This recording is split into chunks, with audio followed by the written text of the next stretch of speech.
Hello, New Wave of British Heavy Metal.com here. Today is the 6th of March 2021.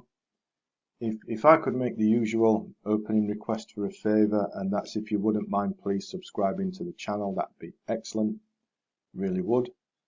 And today we've got another little sad one, which marks the passing of yet another unfortunately great musician that was, well, unfortunately taken from us far too early, and that being Ken Hensley, who sadly died in November last year.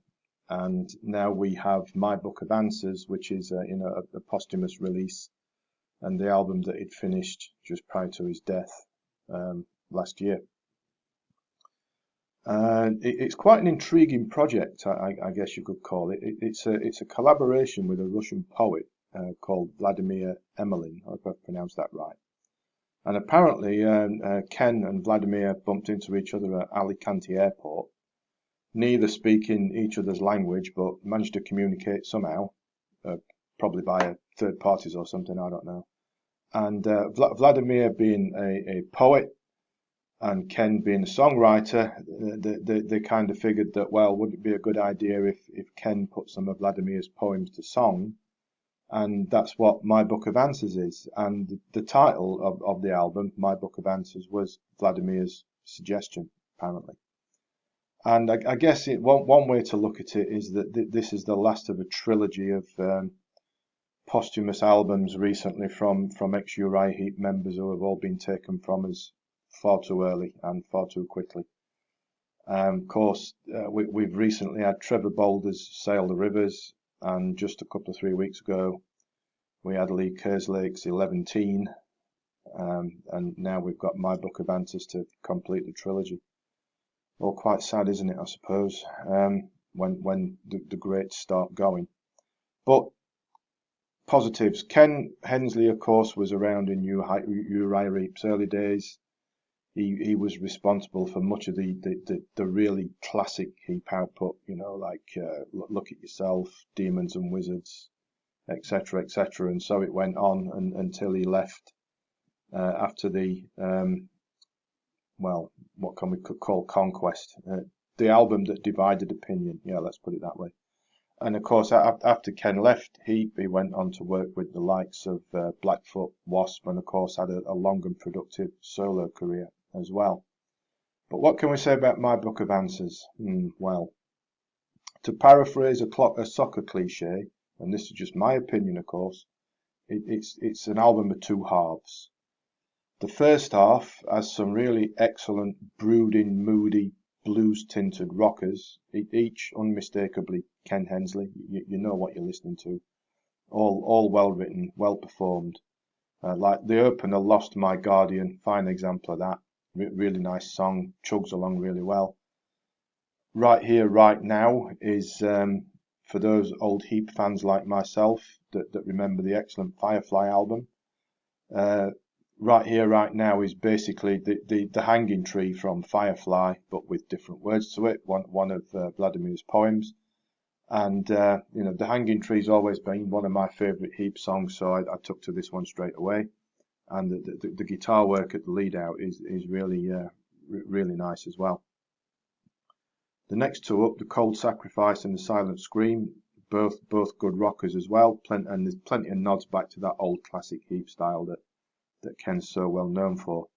That's the first half. Then the halftime break arrives, continuing with the soccer cliche, and that's a song called Cover Girl. And for me, this just doesn't work. It just doesn't work. To me, it's a bit of a throwaway. It's a bit of a filler. It plods along all too slowly, all too stilted, and a bit cliched as well. I don't like it, but just my opinion. And then the second half kicks off. Second half of the CD kicks off with a trio of Ken goes into ballad mode here. We've got Light the Fire, Stand, and The Darkest Hour. A trio of they all sound pretty similar to me. And although, yes, that you can't argue with the songwriting and how they're constructed and performed, and those really familiar Hammond organ swirls that's a bit of a Hensley trademark are all there. For me, these songs don't get out of second gear. They're just a bit pedestrian.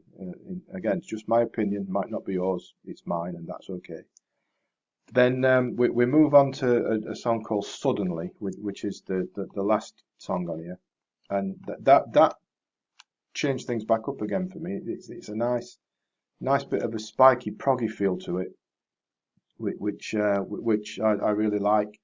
And then on the CD version, which I have, because I still don't get all this downloading, streaming malarkey, there's an alternate version of The Darkest Hour.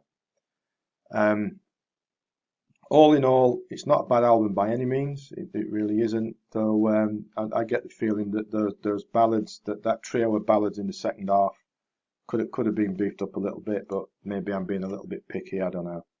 But anyway, what we'll say farewell and rest in peace to Ken Hensley. What a shame he's gone.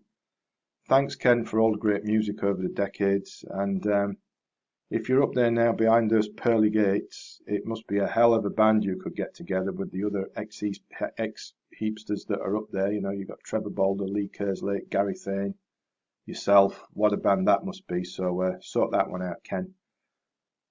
So anyway, my book of answers, there we have it. Nothing wrong with it. It's a perfectly enjoyable album, but just doesn't overall float my boat particularly well, but I'm entirely content with it. If you'd like to check it out, there's an album in the description underneath to the album on Amazon if you'd like to do that. Also back to the blog post on the website if you'd like to read that.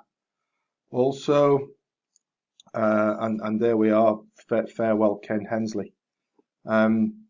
Please subscribe to the channel if you haven't already, that'd be excellent. And of course, as always, thanks for watching, thanks for listening, and take care.